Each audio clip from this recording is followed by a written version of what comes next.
శ్రీ మాఘపురాణం 18వ అధ్యాయం ఇంద్రుడికి శాప విమోచనం. శ్రీ లక్ష్మీనారాయణుడు ఇంద్రుడి శాప విమోచనాన్ని గురించి చెబుతూ దేవతలతో ఇంకా ఇలా అన్నాడు. శాంతాకారం భుజగశయనం పద్మనాభం సురేశం. దేవతలారా, మాఘమాస మహిమను గురించి ఎంత చెప్పినా చాలదు. మాఘ పూర్ణిమ నాడు నదీ స్నానం చేసి అచ్చువేసి ఆంబోతును విడిచిపెడితే వచ్చే పుణ్యం అనంతం. ప్రయాగ క్షేత్రంలో అయితే ఆ పుణ్యం కోటి గుణితమవుతుంది. గంగా, యమున, సరస్వతి నదుల సంగమం కాబట్టి ప్రయాగ పుణ్యక్షేత్రాలన్నిటిలోనూ శ్రేష్టమై ప్రకాశిస్తుంది.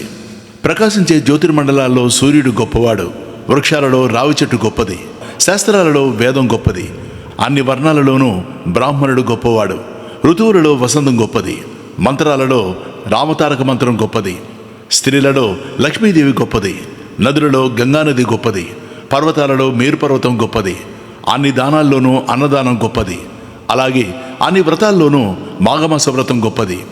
10 సంవత్సరాల పాటు అన్ని పుణ్యనదుల్లో స్నానం చేస్తే వచ్చే పుణ్యం కన్నా ఒక నదిలో మాఘమాసంలో 3 రోజులు స్నానం చేస్తే వచ్చే పుణ్యం చాలా ఉత్తమమైంది. అందుచేత మీరు ఇంద్రుని చేత మాఘవ్రతం చేయించండి.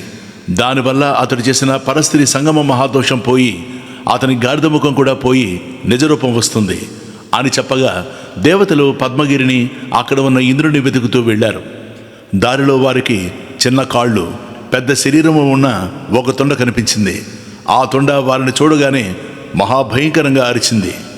ఆ అరుపు విని అదేదో రక్కసితుండ అనుకుని దానిని అడవి తీగలతో కట్టి పడేశారు. మాఘవ్రతం అమోఘమని వాసుదేవుడు చెప్పిన విషయాన్ని పరిశీలించాలని, అది మాఘమాసం గనక తాము వెంటనే వెళ్ళి మాఘస్నానం చేసి ఆ నదిలోని నీళ్లు తెచ్చి దాని మీద చల్లారు. వెంటనే ఆ తొండ ఒక స్త్రీగా మారిపోయింది. దేవతలు ఆమెను చూసి నీ వృత్తాంతం చెప్పమని అడిగారు. ఆమె, దేవతలారా, మీరు చల్లిన ఆ నదీ తీర్థంతో నాకు శాప విమోచనమయ్యి పూర్వరూపం పొందాను. నేను కాశ్మీర దేశంలో ఉండే ఒక బ్రాహ్మణుడి కుమార్తెను. నా పేరు సుశీల. మా తండ్రి నాకు యుక్త వయసు రాగానే మంచి పెళ్లి కొడుకును చూసి పెళ్లి చేశాడు. నా దురదృష్టం వల్ల 10 ఏళ్ళు కూడా కాపురం చేయకుండానే నా భర్త రోగంతో మరణించాడు. మా తల్లిదండ్రులు నాకు కలిగిన వైధవ్యాన్ని చూసి దుఃఖాన్ని పట్టలేకపోయారు. నా తండ్రి మనుష్య జన్మ ఎత్తిన వారు చాలా కష్టాలు పడాలి. స్త్రీగా పుడితే మరింత కష్టపడాలి. చిన్న వయసులోనే వైధవ్యం కలిగితే మరింత కష్టపడాలి. అమ్మ, నీ వైధవ్యాన్ని చూడలేను. నిన్ను బంధువులకు అప్పగించి తపస్సు చేసుకునేందుకు వెళ్ళిపోతానంటూ ఉన్న ఆస్తిని నన్ను బంధువుల చేతిలో పెట్టి బయలుదేరాడు. మా అమ్మ కూడా ఆయనతోనే ప్రయాణమైంది.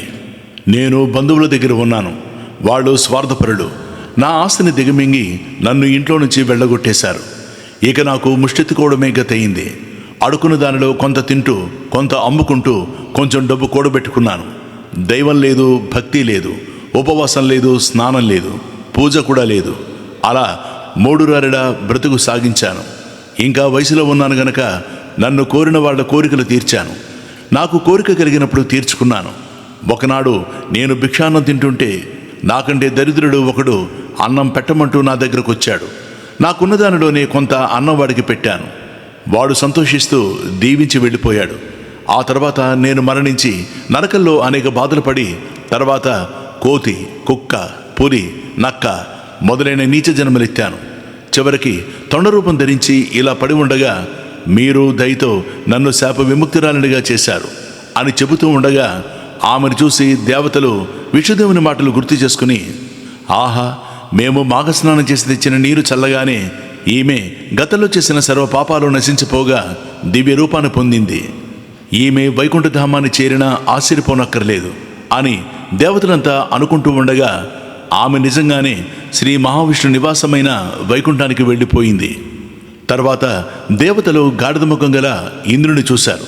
అతడు వీరిని చూసి సిగ్గుపడి పారిపోతుండగా పట్టుకొని, దేవరాజా, జరిగిందేదో జరిగిపోయింది. ఎన్నాళ్ళు ఇలా దాక్కుంటావు? దీనికేదో పరిష్కారం చూడవద్దా? మేము శ్రీనివాసుని ధ్యానించాం. ఆయన మాకు ప్రత్యక్షమై నీకు శాప విమోచన కలిగే విధానం చెప్పారు.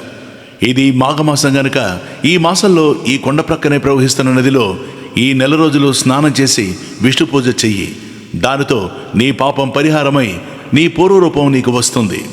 ఆలస్యం చేయకుండా ఆ శ్రీహరి చెప్పిన ప్రకారం చెయ్యి అంటూ అతనిని ఒప్పించి నది దగ్గరకు తీసుకుపోయి సంకల్పం చెప్పించి ఆ నెల రోజులు క్రమం తప్పకుండా నదీ స్నానము మాధవారాధనము చేయించారు. దానితో ఇంద్రుడు శాప విముక్తుడై నిజరూపం పొంది స్వర్గలోకానికి వెళ్ళి రాక్షసులను జయించి రాజ్యాన్ని స్వాధీనం చేసుకుని పరిపాలిస్తూ శ్రీ లక్ష్మీ నారాయణుణ్ణి సేవిస్తూ సుఖంగా కాలం గడిపాడు. జాలపాలం గజత్కంఠమాలం శరచంద్రబాలం మహాదైత్యకాలం నభో నీలకాయం దురావారమాయం సుపద్మా సహాయం భజేహం భజేహం సదాంబోధివాసం గలత్పుష్పహాసం జగత్సన్నివాసం శతాదిత్యభాసం గదాచక్రశస్త్రం లసత్పీతవస్త్రం హసచారువక్త్రం భజేహం భజేహం రమాకంఠహారం శృతివ్రాతసారం జలాంతర్విహారం ధరాభారహారం చిదానందరూపం మనోజ్ఞస్వరూపం ధృతానేకరూపం భజేహం భజేహం